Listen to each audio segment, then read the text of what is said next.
And welcome back to the program. I don't need this anymore. And I've been recording a whole bunch of videos this week for this channel, for Economic Preppers. That's why the whiteboard is out. I'm working on this glare here that I'm dealing with, working on the setup. We're going to roll with it. So I wanted to talk in this video about basic economics and some of the things I learned. I remember on the first day of economics 101, I think it was, in freshman in college. It's just like, I remember the first day.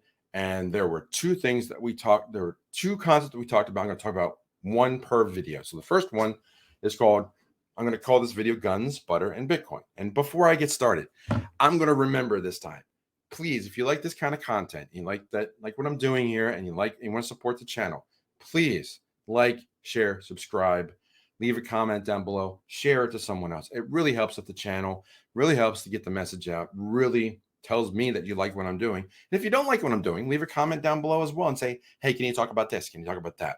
Now, I will say that I'm going to be talking about more crypto projects in the top 100 in the near future, probably recording them this weekend so I can get them out in the near future. But for now, I want to cover a couple of concepts and get this out this week so you have a couple of things to digest and think about. So basic economics that I remember was a phrase called guns and butter. So it's just a simple XY chart. You got this like this. So on this axis, you've got guns. Patrick, I know you love this video already. Over here, you got butter. Now, with this, and pardon the glare. All right. And again, if you need any help, LitecoinLeader.com, and there's the phone number. So guns and butter. So the idea here is that you can only, it basically goes like this. That's the chart. Okay, what does that mean? So what that means is that for an economy, let's just say that a government has a budget. Believe it or not, some of them do. Some don't. States have to have a balanced budget. Federal Reserve or the federal government, not so much. But let's assume that we have a fixed amount of currency that we can spend. So the first thing we're going to do is we're going to come out here and say, okay, I can buy 100% guns with all the funds that I have, or I can buy 100% of butter, or somewhere in between. That's all. So I can put all the capital into buying butter, and butter. So let me or I could buy all guns, or I could buy somewhere in between, like a midpoint or so on. What this represents is that I have a fixed amount of currency to spend. I have durable goods. This is durable. Typically, they talk about national defense, like military spending. But I like to think of this as durable goods, like things that are going to last and things that can go up in value so they can appreciate. So these are assets. Okay. So we have assets. Sorry about the glare.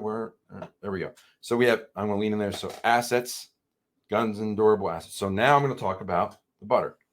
I have got to work on that.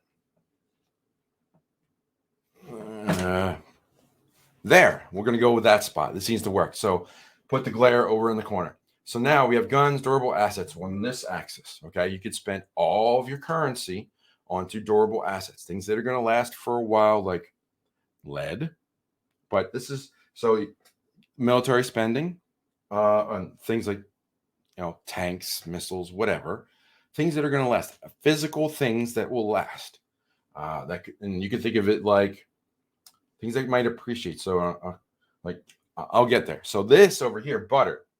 Butter represents food and other things that are perishable. Now, we all know that let's look at this as a household budget instead of a national budget. So you have a fixed amount of dollars to spend. Okay, that's fixed. Okay, and you have to slide somewhere up on this line. Now, you may want to buy. You will probably have some food and some utilities to pay and all that stuff that you have to pay each month. So you have to spend some on your butter. You have to. It's just, you have to survive. But as soon as you get to your minimum amount of butter, let's just say, here's your minimum butter level, right? I got to have this much. So I'll live there. Now I have a choice. I can buy more. I need at least this much butter. This is not the right spot. Sorry. All right. So I have a fixed amount of butter that I got to get to at least this much every month. I have to spend at least this much, or give or take, on butter. Okay. Now I have options. I can say, all right, I'm going to live here and I'm going to use all the rest of my capital and buy durable goods. So more guns, less butter. Or maybe like I have family coming over. I want to splurge. I want to go out to eat. I want to spend like all these things that I want to go on vacation this summer. It's up to you what you decide what to do with your currency. But now you're spending more butter. You're spending more currency on butter. So now you're sliding this way, which means you're sliding this way on the curve, which means you wind up, say, here instead of here. So point A is where you'd like to be. I would like to have more durable goods and just the minimum amount of butter. That's where a lot of crypto people live. They say, whatever, I'm going to pay for like what I got to pay each month, keep it to a minimum, live frugally, and then buy durable assets. And this could be silver, could be gold, could be Bitcoin, whatever, or Litecoin, whatever you want that you view as an asset that will appreciate in value. I want to maximize this, right? I would like to be at point A, right? And I would like to be up on this line as much as possible. And ideally, I like to make more income so that this curve would slide out further so I could wind up with maybe more of both.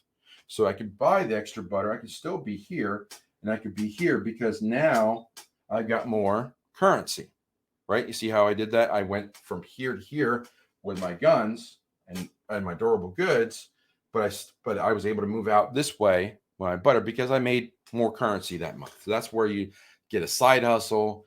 You'd sell some things. But this is the idea. And I remember learning this, and I think it was the first class of economics. It was guns and butter. I'm like, what is he talking about? Guns versus butter. I'd never been in a store where you got both to choose from. I don't understand the trade-off, but now I understand it's perishable versus durable. Like these are fleeting assets. These are things like butter. It's like food that, I'm like, if you're planning a cookout and you buy 20 steaks for it, but only 10 people show up, now you got 10 steaks. Those are going to put them in the freezer, sure, but now you're spending more electricity, which goes in the perishable side, as opposed to owning more durable assets. Now, you'd like to have more durable assets so they will last a long time. And that's where you're looking for sales, buy it when you can, and you stock up. And that's what preppers do. They like to stock up on things when prices are lower or you have more currency. That's what they like to do. Whereas less frugal people will spend more towards the butter side. So Bitcoiners like to be here in this spot as much as they can, or they like to get more currency so they can increase that and also maybe live a little more, take that vacation, but still have that extra. Now, what happens over time is that Bitcoin will go up against the dollar, right? That's what Patrick's looking at over at SatPulse. So as Bitcoin goes up against the dollar, you naturally move the curve up that way. Now you will have to spend some Bitcoin to do that. But remember, you bought this asset to preserve your buying power. Okay. That asset preserved your buying power because things are going to, currency is going to, things are going to cost more in terms of dollars. But if you have more Bitcoin that's worth more dollars, now you can afford both things and you can move yourself up on that curve. So that is my less than 10 minutes Econ 101 discussion of guns versus butter. I would love to hear your comments. I read every one. I'd also love to see you at the symposium at the end of September. We're going to have lots of good guests, lots of good talking about. It's Silver and Sound Money Symposium as well. I made that correction. The name has changed. And of course, EconomicPreppers are going to be there too. We're sponsoring it. I'm probably going to be speaking on a panel or something. I will be in the booth as well. I'll be all around. You'll find me. Patrick will be very busy as the MC, but both Dylan and myself will be around. Love to see you there Friday, Saturday, and Sunday. It's going to be a blast. I hope you enjoyed this video, and I will talk to you soon. Take care.